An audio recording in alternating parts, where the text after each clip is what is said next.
बिहार के दूसरे चरण के मतदान का काउंटडाउन शुरू हो चुका है। कल सुबह 7 बजे से मतदान की प्रतिक्रिया शुरू हो जाएगी, जिसके लिए अलग अलग निर्देश पर तैयारियां पूरी कर ली गई हैं। अब सवाल ये उठता है, क्या बिहार चुनाव प्रथम चरण की तरफ से ही पूरे उत्सव के साथ मतदान करेगा या इससे ज्यादा भी मतदान हो सकते हैं? इस पूरे मामले में विस्तार से जानकारी देने के लिए हमारे सहयोगी संजय चौहान जी पटना से सीधे लाइव हमारे साथ जुड़ चुके हैं। नमस्कार संजय जी। तो संजय जी, बिहार का माहौल बा? बिल्कुल सदक बिहार का माहौल टाइट बा। बिहार का माहौल एकदम ये कहा जाए कि बहुत शानदार हो गया है। सबकी निगाहें, सारे राजनीतिक दलों की निगाहें टकटकी लगी हुई है, क्योंकि गेंद पाले में पहुंच चुकी है जनता के। अभी तक जनता को कहीं न कहीं रिझाने के पूरे प्रयास किए गए। पहले चरण में मतदान हुए और अब दूसरे चरण की बारी है और कुछ ही पल बचे हैं, कुछ ही घंटे शेष है। ये कहा जाए कि कल सुबह 7 बजे से दूसरे चरण और दूसरा चरण कहें और अंतिम चरण का भी कह सकते हैं कि 2 ही चरण में चुनाव बिहार के होने हैं और 14 तारीख को उनके परिणाम सामने आने हैं। तो ऐसे में दूसरे चरण के और अंतिम चरण का मतदान कल सुबह 7 बजे से शुरू होगा, लेकिन रस्साकसी अभी भी तेज है। प्रयास करने में तमाम राजनीतिक दल अभी भी जुटे हुए हैं कि कैसे बिहार की जनता को एक बार फिर से अपने पाले में किया जाए। और यही वजह है कि वादों की झड़ियां एनडीए हो या इंडिया गठबंधन, सभी ने लगा के सदफ रखी हुई है और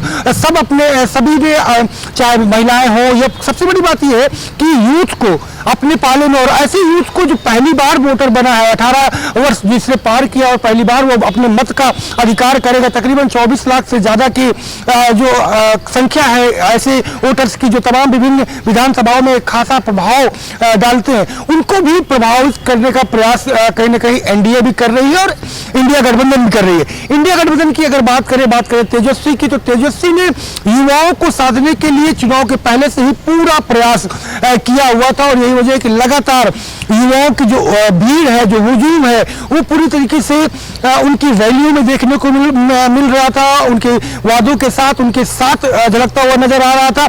इस बार सबसे बात सदब और देखने को मिली है कि एनडीए गठबंधन पुराने ऐतिहासिक बातों को लेकर के और भविष्य में वो 20 सालों में क्या किया वो कभी नहीं बताया, लेकिन आगे वो क्या करने वाले हैं उसका प्रचार प्रसार करते नजर आए हैं। इसके उलट अगर इंडिया गठबंधन की बात करें और इंडिया गठबंधन की मुख्यमंत्री चेहरे के तौर पर बात करें, तेजस्वी की, चाहे अखिलेश यादव की, चाहे बात करें राहुल गांधी की, चाहे बात करें प्रियंका गांधी की, बात करें तमाम और युवा चेहरे की बात करें, खेसारी लाल यादव जो भोजपुरी से पहली बार राजनीतिक मैदान पर उतरे हैं, इन सब ने कहीं पर भी कोई पर एक पॉइंट नहीं छोड़ा। केवल बात की है तो बिहार के वर्तमान की बात की है, बिहार के युवाओं की किस तरीके से परेशानियां चल रही है उसकी बात की है, किस तरीके से पलायन बिहार में हो रहा है उसे कैसे रोका जाए उसको समाधान की बात की है।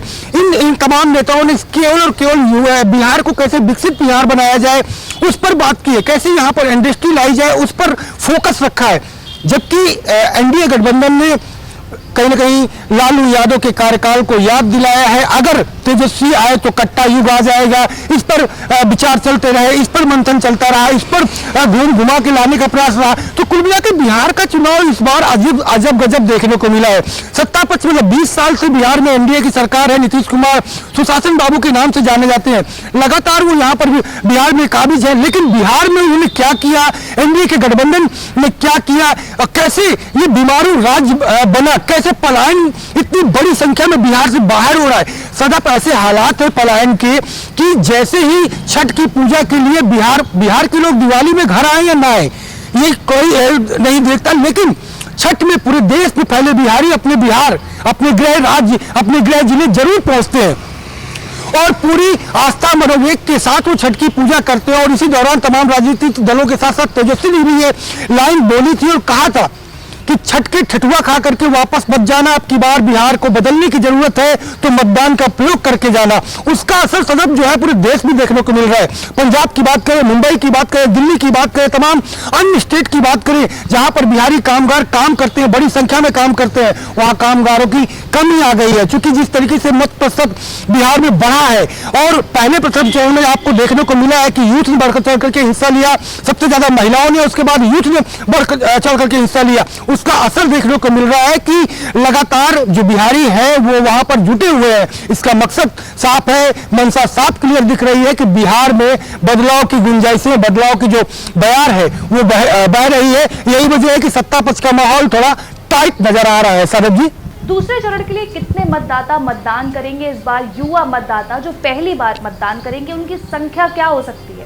बिल्कुल सदब, बहुत अच्छा सवाल आपने किया है। बिहार के, आपको बताऊं कि बिहार के 20 जिलों की 122 विधानसभा सीटों पर वोटिंग होगी। उनमें 101 सामान्य, 19 अनुसूचित जाति और 2 अनुसूचित जनजाति के लिए आरक्षित सीटें शामिल हैं। कुल मिलाकर के अगर बात करें तो 3,70,13,556 मतदाता अपने मताधिकार का इस्तेमाल करेंगे। पुरुष मतदाता की बात करें तो 1,95,40,41 महिला मतदाता है और पुरुष मतदाता है, माफी चाहेंगे। और वही महिला मतदाता की बात करें तो 1,74,68,572, जबकि थर्ड जेंडर 943 मतदाता भी लोकतंत्र में इस पर्व में हिस्सा लेंगे। लेकिन युवा है वो निर्णायक भूमिका दिखा रहे हैं और 18 से 19 वर्ष के जो पहली बार के मतदाता हैं उनकी संख्या भी सदैव बहुत ज्यादा भयंकर है। ये कहा जा सकता है कि 84.84 लाख वोटर हैं और वही जो 30 से 40 वर्ष के युवा हैं उनमें 1.04 करोड़ 97,000 वोटर चुनाव का रुख कर रहे हैं। वही बात करें पहली बार वोट डालने की तो 7,69,356 फ्लोटिंग वोटर है। उसके साथ साथ किसी भी सीट पर समीकरण बिगाड़ और बना सकते हैं। इसके अलावा एनआरआई 43 एनआरआई है जिस पर 6,255 100 से अधिक उम्र के हैं। 100 से अधिक उम्र के जो मतदाता हैं सदब वो 6,255 से अधिक है। वही बात करें 4,87,219 80 प्लस के मतदाता हैं जो बिहार बनाने के लिए अपने मतदान का प्रयोग करेंगे। वहीं दिव्यांगजनों की बात करें तो 4,04,615 दिव्यांगजन जो मतदाता हैं जो चल नहीं सकते या फिर ट्राइसिकल के जरिए जाएंगे, तो ऐसी संख्या उनकी इतनी यहाँ पर हो रही है। तो कुल मिलाकर के बड़ी संख्या है। तकरीबन ये कहा जा सकता है कि 122 सीटों पर तकरीबन 3,70,00,000 से ज्यादा युवा मतदाता, महिला मतदाता, पुरुष मतदाता, थर्ड जेंडर, 80 और 100 के बीच के, 30 से 40 के बीच के तमाम जो वर्ग के लोग हैं, अलग अलग वर्गीकरण किया गया है। तो ऐसे तमाम मतदाता हैं जो लगातार अपने मतदान का प्रयोग करके नई सरकार गठन करने का या इंडिया गठबंधन के साथ या एनडी गठबंधन के साथ जाने का काम करेंगे। कल सुबह 7 बजे से मतदान शुरू होगा। तो वहीं तेजस्वी ने गंभीर आरोप लगाए हैं एक वीडियो साझा करते हुए। उन्होंने कहा है, इसके बारे में क्या है पूरा मामला? बिल्कुल, तेजस्वी यादव ने जैसे ही कल का चुनाव प्रचार थम गया, चुनाव प्रचार थमने के बाद सभी राजनीतिक दलों ने अपने अपने प्रचार बंद किए। लेकिन उसके बाद तेजस्वी यादव ने एक बड़ा वीडियो जारी किया और वीडियो में एक्स पर पोस्ट करते हुए सीधे तौर पर एनडीए गठबंधन की सरकार पर आरोप लगाया है कि बिहार के वोटरों को लूटने के लिए सीएम आवास से अधिकारियों को फोन किया जा रहा है, अधिकारियों के द्वारा मैनेज किया जा रहा है कि कैसे विपक्ष के कार्यकर्ताओं को उन्हें बूथवार घेरा जाए, कैसे उन्हें डिस्टर्ब किया जाए, कैसे किन किन नेताओं को घर से उठाया जाए जिससे कि मतदान के दिन उनकी जो कैडर वोटर्स हैं या कहा जाए कि जो इंडिया गठबंधन के गढ़ के इलाके हैं उन्हें कैसे प्रभावित किया जाए, उसको लेकर के बाकायदा मीटिंग चल रही है। उसको लेकर मुख्यमंत्री आवास से सीधे निर्देश अधिकारियों को दिए जा रहे हैं। वो वीडियो के जरिए उन्होंने यहाँ तक तो कह दिया कि देश के गृह मंत्री नरेंद्र मोदी दिल्ली छोड़ करके बिहार में बैठे हुए हैं और बिहार में बैठ करके बिहार के वोटरों को लूटने का प्रयास कर रहे हैं। वो खुद अधिकारियों से बात कर रहे हैं, लाइनअप कर रहे हैं। आरोप इतना संगीन लगाया है तेजस्वी यादव ने अपने वीडियो के जरिए। उन्होंने कहा है कि तमाम अधिकारी खुद स्क्रीनशॉट भेज करके हमको बता रहे हैं और उन्होंने तेजस्वी ने अपने वीडियो के जरिए अधिकारियों से भी ये अपील की है कि वो अधिकारी न्याय करें। मतदान और चुनाव कम समय के लिए आता है, सत्ताएं आती और जाती रहती हैं, बदलती रहती हैं, लेकिन अधिकारियों को न्याय करना चाहिए। और आप लोग भी अधिकारियों से भी उन्होंने अपील की है कि वोटर को लूटने वाले जो यहाँ पर बैठे हैं कई दिनों से लगातार रणनीति क्यों यही बना रहे हैं कि कैसे वोट को लूटा जाए, क्योंकि जनता ने पहले चरण में इंडिया गठबंधन को जीत का सेहरा बांधने का काम कर दिया है और अब केवल औपचारिकताएं दूसरे चरण में बाकी है। तो ऐसे में जो आरोप है तेजस्वी यादव के वो बेहद संगीन आरोप जो है तेजस्वी के द्वारा लगाए गए हैं। हालांकि इसके पहले भी मंच से वो लगातार ये आरोप लगाते रहे हैं और मंचों से केवल तेजस्वी यादव ही नहीं, समाजवादी पार्टी के राष्ट्रीय अध्यक्ष अखिलेश यादव भी मंचों से लगातार बिहार से प्रचार के दौरान आरोप लगाते हैं कि बिहार नहीं यूपी में भी उन्होंने लूट की है और अब बिहार की बारी है। तो तेजस्वी यादव के आरोप बेहद संगीन है सदप, और जिस तरीके के आरोप उन्होंने लगाए हैं, जिस तरीके की वीवीपैट की पर्चियां ग्राउंड पे मिली है उस पर कोई जवाब नहीं मिला है, तो आरोप संगीन है। देखना होगा कि चुनाव आयोग इन आरोपों को किस तरीके से ध्यान में लेता है। नीतीश कुमार ने 80 से ज्यादा रैलियां बिहार में की हैं, लेकिन चुनाव घोषणा के बाद पीएम के साथ केवल 3 रैलियां की हैं और बाकी अलग अलग हुई हैं। इसके पीछे की कोई रणनीति हो सकती है या अलगाव? सदप, ये बहुत ही गंभीर सवाल है और राजनीतिक तौर पर ये कहा जाए कि नीतीश कुमार काफी मजे हुए खिलाड़ी और इसीलिए उनको पलटू राम भी कहा जाता है। वो वर्तमान समय के साथ भविष्य को भी निहारते हैं कि भविष्य में अगर जरूरत पड़े तो कैसे साइड किया जा सकता है। तो यहाँ पे देखा कि शुरुआत की 2 से 3 रैलियों में वो मंच पर नरेंद्र मोदी के मंच पर नजर आए थे, लेकिन उसके बाद उन्होंने 80 से ज्यादा रैलियां की और अकेले करी। और सबसे बड़ी बात है कि चाहे नीतीश कुमार के मंच से रहा हो तो बीजेपी की बातें नहीं हुई है। नीतीश कुमार ने अपने मंच से उन्होंने किस तरीके से सुशासन बाबू का पद जो लिखा सकता है कि दर्जा प्राप्त किया है, वो कैसे सुशासन बाबू बने हैं और बिहार को कैसे उन्होंने जंगल राज से निकाला है, उन्होंने इन बातों को युवाओं के बीच में और बिहार की जनता के बीच में बताने का प्रयास किया है। उन्होंने ये नहीं बताया कि उनको एनडीए गठबंधन में शामिल है कि नहीं शामिल है। इसके जस्ट उलट अगर देखें, अमित शाह की रैलियों में देखें, नरेंद्र मोदी की रैलियों में देखें या बीजेपी के अन्य नेताओं की रैलियों के बारे में देखें, 2 फाड़ एनडीए गठबंधन में देखने को मिला है बिहार में। और कई वीडियो ऐसे वायरल हो रहे हैं जिसपे यह कहा जा सकता है कि पहले चरण की वोटिंग के पहले अमित शाह ने कहा था कि विधायक दल तय करेगा कि बिहार में चुनाव जीतने के बाद एनडीए गठबंधन नीतीश कुमार को सीएम बनाएगा या नया कोई होगा। अमित शाह ने साफ तौर पर यह कहा था कि विधायक तय करेंगे अपने विधायक दल का नेता। लेकिन इसके कुछ ही दिन बाद जब यह मामला तूल पकड़ने लगा और विपक्ष इस बात को तूल पकड़ाने लगा मंचों से कि बिहार में इस बार इलेक्शन में अगर एनडीए जीतता भी है तो नीतीश कुमार सीएम नहीं होंगे, ऐसे में जब यह मामला तूल पकड़ने लगा तो गृहमंत्री अमित शाह ने अपनी रैलियों में फिर से कहा कि नीतीश कुमार ही बिहार के सीएम होंगे। लेकिन प्रथम चरण के बाद ये वाकया फिर से बदल जाता है, राजनीतिक गलियारों में फिर से चर्चाएं तेज हो जाती है और अमित शाह ही नहीं, बीजेपी के जो थर्ड लेयर के नेता है, चाहे सम्राट की बात कर ले, तमाम वहां के जो प्रदेश अध्यक्ष की बात कर ले, वो फिर से कहने लगे हैं कि विधायक जो है तय करेंगे कि एनडीए गठबंधन का सीएम बिहार का चेहरा कौन होगा। यही वजह है कि इंडिया गठबंधन ने तेजस्वी के नाम पर सीएम की मोहर लगा करके पहले ही उन्होंने घोषित कर दिया था, लेकिन एनडीए ने अभी तक क्लियर तौर पर, ऑफिशियल तौर पर अपना सीएम फेस नहीं घोषित किया है। तो यह दिलचस्प होगा कि अगर इंडिया या एनडीए अगर जीतता है तो सीएम फेस कौन होगा। जो अटकलें राजनीतिक गलियारों में चल रही है वो क्या उन पर मुहर लगेगी? क्या नीतीश कुमार को उम्र दराज बता करके सुशासन बाबू के कार्यकाल को खत्म किया जाएगा? क्या कोई नया चेहरा लाया जाएगा? या फिर जनता जिस तरीके का वहां पर प्रभाव दिख रहा है, जिस तरीके का इंडिया गठबंधन के प्रति उनका झुकाव दिख रहा है, अगर बदलाव होता है तो क्या परिणाम आते हैं ये आने वाला वक्त बताएगा। बिहार के रोल को लेकर कई सवाल उठ रहे हैं, खासकर इंडिया गठबंधन के नेताओं द्वारा कितना अहम रोल हो सकता है ओवैसी का इस बार? जी बिल्कुल, ओवैसी के पिछले की बार में जब बात करें तो बहुत अहम रोल उन्होंने निभाया था और विपक्ष के ने ये आकलन ही नहीं किया था कि ओवैसी खास करके सीमांचल क्षेत्र जहां पर तकरीबन 60% से लेकर के 35 से लेकर 60% तक मुस्लिम मतदाता प्रभाव रखते हैं और वो फैसला करते हैं सीमांचल के क्षेत्रों में कि सरकार किसकी बनेगी।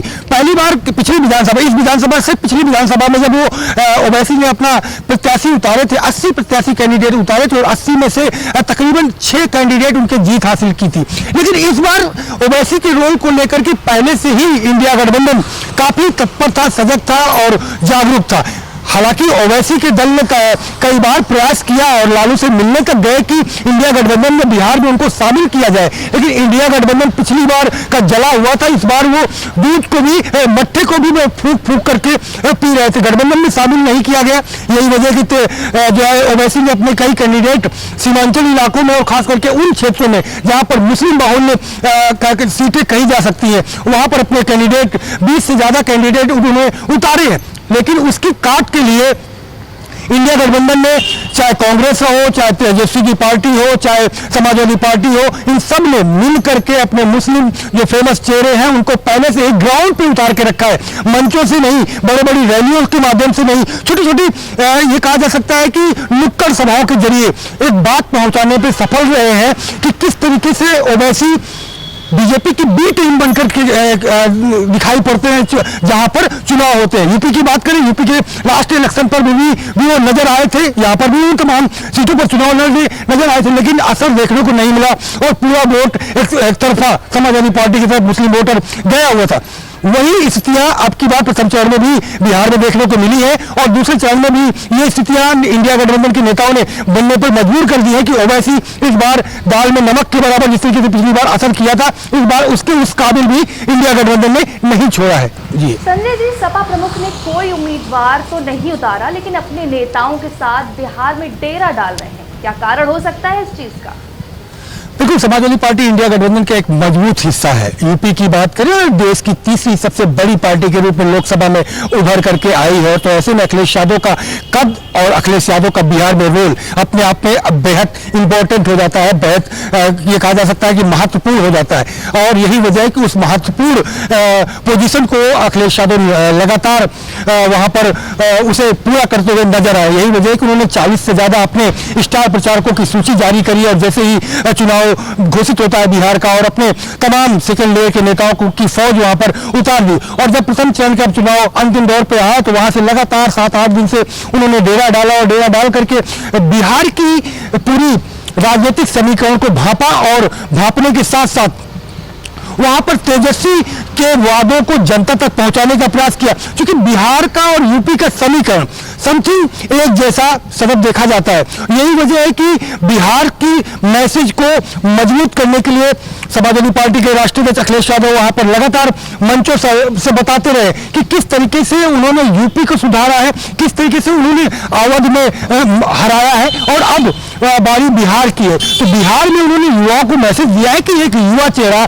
तेजस्वी जो नौकरी देने का वादा करता है, जो 20 महीने की अपनी सरकार में रहने के साथ साथ 4 लाख की नौकरी, 4 लाख लोगों को नौकरी दे सकते हैं, जो महिलाओं को 30,000 देने की बात करते हैं, ऐसे युवा चेहरों को चुनने के लिए उन्होंने बाकायदा पूरी तरीके से रणनीति बनाई और भारी भीड़ अखिलेश यादव की रैलियों में उमड़ती हुई नजर आई, क्योंकि बिहार और उत्तर प्रदेश में बहुत अंतर नहीं है और अखिलेश यादव को साफ पता है कि 27 में अब उत्तर प्रदेश की बारी है। तो बिहार में अगर इंडिया गठबंधन ने जीत हासिल करी तो बिहार के बाद अब यूपी को कब्जा करने में बहुत ज्यादा दिक्कत नहीं होने वाली है। यही वजह है कि उनका कोई कैंडिडेट नहीं होने के बावजूद नो प्रॉफिट नो लॉस के साथ साथ उन्होंने अपने कद को बढ़ाया है और पार्टी के कद को बढ़ाया है। और जिस तरीके से उनका कद बढ़ा है, प्रदेश में तीसरे नंबर के सबसे बड़ी पार्टी के राष्ट्रीय अध्यक्ष बने हुए हैं, तो ऐसे में बिहार में उन्होंने वो मेहनत करके तेजस्वी के हाथ को मजबूत किया है। और ये भी कहा जा सकता है कि तेजस्वी उनके रिश्तेदार के तौर पर भी है और सगे रिश्तेदारी में भी आते हैं, तो राजनीतिक के तौर पर के साथ साथ निजी तौर पर भी उन्होंने तेजस्वी की मदद करने का प्रयास किया है। सदव